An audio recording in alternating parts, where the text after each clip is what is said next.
Donc, pour vos épaules maintenant, une fois on arrive un petit peu à cette hauteur-là, on va pouvoir pousser les coudes en arrière. Mais là, vous allez étirer déjà un peu plus sur les sutures. Donc là, on va dire on a abouti, déjà, on est à plus de 15 jours, 3 semaines. Le chirurgien, peut-être que vous l'avez revu, il vous a donné l'autorisation d'aller plus haut. Mais même si vous n'avez pas encore revu votre chirurgien, vous ferez ces mouvements-là en arrière que si tout se passe bien, que vous n'avez pas de douleur, qu'il n'y a pas de quelconque souci au niveau des cicatrices. Donc, je suis partie de là, je suis montée là. Maintenant, je vais tirer un peu mes coudes en arrière. Mais même quand je tire mes coudes en arrière, j'ai tiré mes omoplates en arrière. Ce n'est pas la même chose. Et mes omoplates en arrière, ça veut dire qu'elles se rapprochent de la colonne. Et ici. Et je reviens. Et ici derrière. Je vais pouvoir faire aussi ce mouvement-là. Aller mettre mes mains dans le dos. Et revenir ici sur ma tête. Aller mettre mes mains dans le dos. Et revenir ici sur ma tête. Vous voyez? Quand je fais ça, mes omoplates, j'essaye de les bouger d'abord. C'est-à-dire, j'essaye de les avoir positionnées correctement. Et là, je fais tourner mes épaules, et tout en douceur, parce que ce n'est pas évident au départ. Si c'est trop haut, eh bien, vous faites comme ça, vous voyez. Là, je vais moins haut que ma tête, je reste sur mes épaules, mais je fais travailler mes épaules dans ce qu'on appelle les rotations. Et puis ensuite, cet exercice-là que vous continuez un peu tous les jours, bien, vous allez le monter. Quand vous sentez que ça se passe bien, que la cicatrice suit son cours, qu'elle n'est pas raide, qu'elle ne vous fait pas mal, eh bien, vous allez pouvoir mettre vos mains sur la tête. Et là encore, là, ça dépend aussi de la visite du chirurgien, mais souvent, c'est le chirurgien qui donne le feu vert pour dépasser les 90 degrés.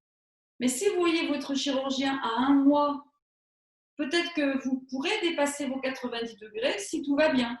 C'est en général plutôt le kiné qui vous donnera alors l'autorisation.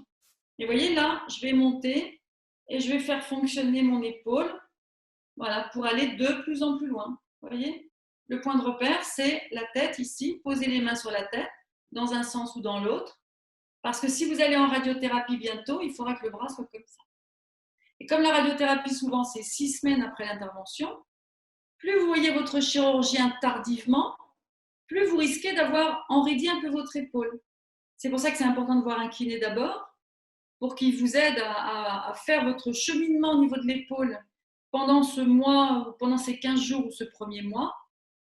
Donc, faites attention si vous voyez votre chirurgien loin, parce que ce qu'il faut que vous sachiez, c'est que pendant les 15 premiers jours après l'opération, ça reste souple au niveau du creux de l'aisselle, surtout au niveau du creux de l'aisselle, mais les cicatrices, etc.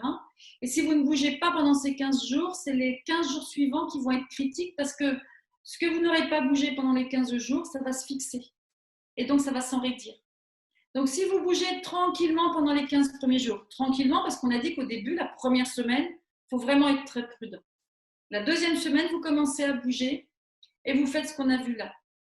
À 15 jours, il y en a qui verront leur chirurgien. Il donnera le feu vert pour aller plus haut. Celles qui ne voient pas leur chirurgien, vous continuez à bouger et puis vous essayez d'aller tout doucement plus haut.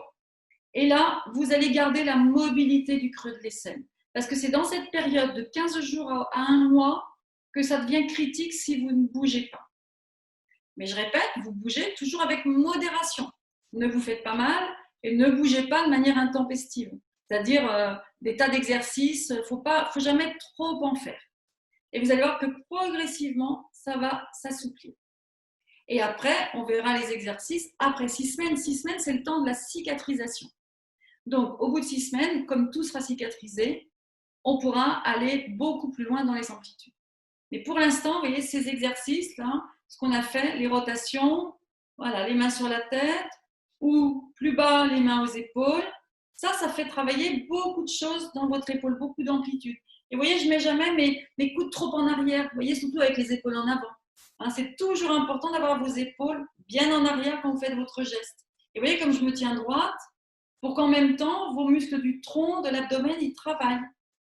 Voilà, et puis vos mouvements ici, extension du coude. Et puis après, vous allez bouger naturellement. Après, vous dansez, vous mettez de la musique chez vous et vous allez doucement, mais vous retrouvez des mouvements globaux de vos bras.